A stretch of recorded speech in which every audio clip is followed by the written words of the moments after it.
হা মানে আজাদি, না মানে গুলামি। বলুন, গুলামি না আজাদি?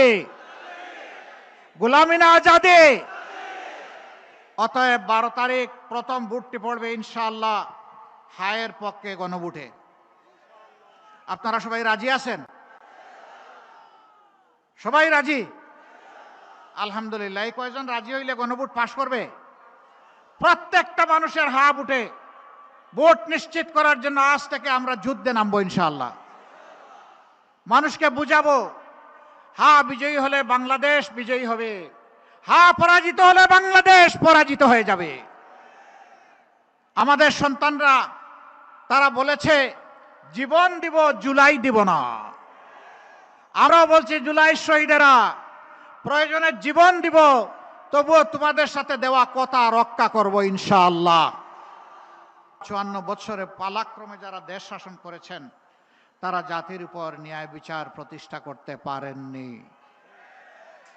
আবাল বৃদ্ধ বনিতার অধিকার নিশ্চিত করতে পারেননি।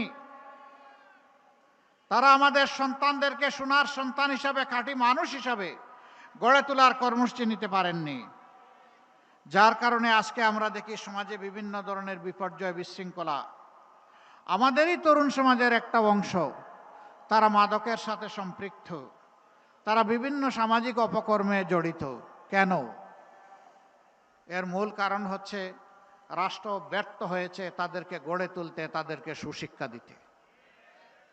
যেহেতু তারা তাদের শিক্ষার অধিকার পায়নি, তাই হতাশ হয়ে, ব্যর্থ হয়ে, ক্ষুব্ধ হয়ে তারা এখন সমাজের বিপক্ষেই দাঁড়িয়ে গেছে। কোথাও তারা চাঁদাবাজি করে, কোথাও ছিনতাই করে, আবার অনেকে আছে ভালো কাজও করে। যারা ভালো শিক্ষা একটু পেয়েছে তারা ভালো কাজ করে, আর যারা পায়নি, বঞ্চিত হয়েছে, তারা সামাজিক বিভিন্ন ধরনের অপকর্মে জড়িয়ে পড়েছে। এদের জন্য আমাদের বড় দরদ লাগে, মায়া লাগে, কষ্ট হয়। এরা তো মানুষের সন্তান, এরা তো এদেশের নাগরিক। এদের তো এমনটা হওয়ার কথা ছিল না। রাষ্ট্র কেমনে এত দায়িত্ব জ্ঞানহীন হয়?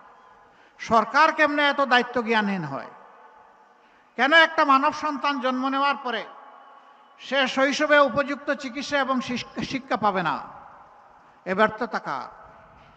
আমরা দেশবাসীকে আশ্বাস দিচ্ছি, ইনশাআল্লাহ তাআলা আজিম আমাদের 11 দলীয় ঐক্যজোট আল্লাহ তাআলার ইচ্ছায়, আল্লাহ তাআলার মেহেরবানি এবং সহযোগিতায়, সাহায্যে, আপনাদের ভালোবাসা, সমর্থন এবং ভোটে নির্বাচিত হয়ে সরকার গঠনের সুযোগ পেলে আমরা এই সামাজিক দায়িত্বগুলো পালন করব ইনশাআল্লাহ। সারা বাংলাদেশকে দল ধর্মের ঊর্ধ্বে উঠে ফুলের বাগান হিসাবে আমরা সাজানোর চেষ্টা করব ইনশাআল্লাহ। মানুষে মানুষে আর কোনো বিভক্তি, ভেদাভেদ আমরা আর দেখতে চাই না। আমরা দেখতে চাই আমরা সকলে মিলে আমাদের পরিচয়, আমরাই বাংলাদেশ। আমরা সেইভাবেই আমাদেরকে দেখতে চাই। কেউ যদি আমাকে জিজ্ঞেস করে তুমি কে, আমার জবাব হবে আমি একজন বাংলাদেশ। আপনাদেরকে প্রশ্ন করে আপনি কে, আপনি বলবেন আমার পরিচয় আমি একটা বাংলাদেশ। এই বাংলাদেশ একটা সামগ্রিকতার বাংলাদেশ, যেখানে ন্যায় ইনসাফ থাকবে, যেখানে মানুষে মানুষে ভেদাভেদ থাকবে না, যেখানে সুশিক্ষার প্রসার ঘটানো হবে, যেখানে সামাজিক নিরাপত্তা নিশ্চিত হবে, যেখানে মানুষ কর্মের অধিকার পাবে, যেখানকার মানুষ ইজ্জতের সাথে মাথা উঁচু করে বিশ্ব দরবারে দাঁড়াবে।